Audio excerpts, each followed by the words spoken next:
Hello everyone, welcome to our channel, ZETSAW. Today, I'd like to introduce you ZETSAW D.I.Y Series 175 series. The packages are simple and cool because this series has the ones that are based on black. Now I'm going to talk about the features of each saw. First of all, this Universal 175 is a suitable saw to cut wood such as laminated one, plywood, and concrete panels that have about 3.97 inches. This saw is suitable for us to make woodwork and do DIY. Second, this is Pruning 175. We can cut live trees and thin branches. It's also suitable for gardening and flower arrangements.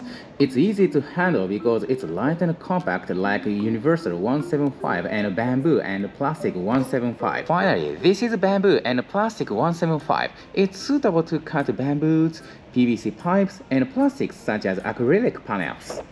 We can make household waste and plastic clothes chests into small pieces. This series has mutual handles, so I think it's good for you to buy a saw and replace the saw blades with the others. Alright, I introduced you ZETSAW D.I.Y Series 175 series.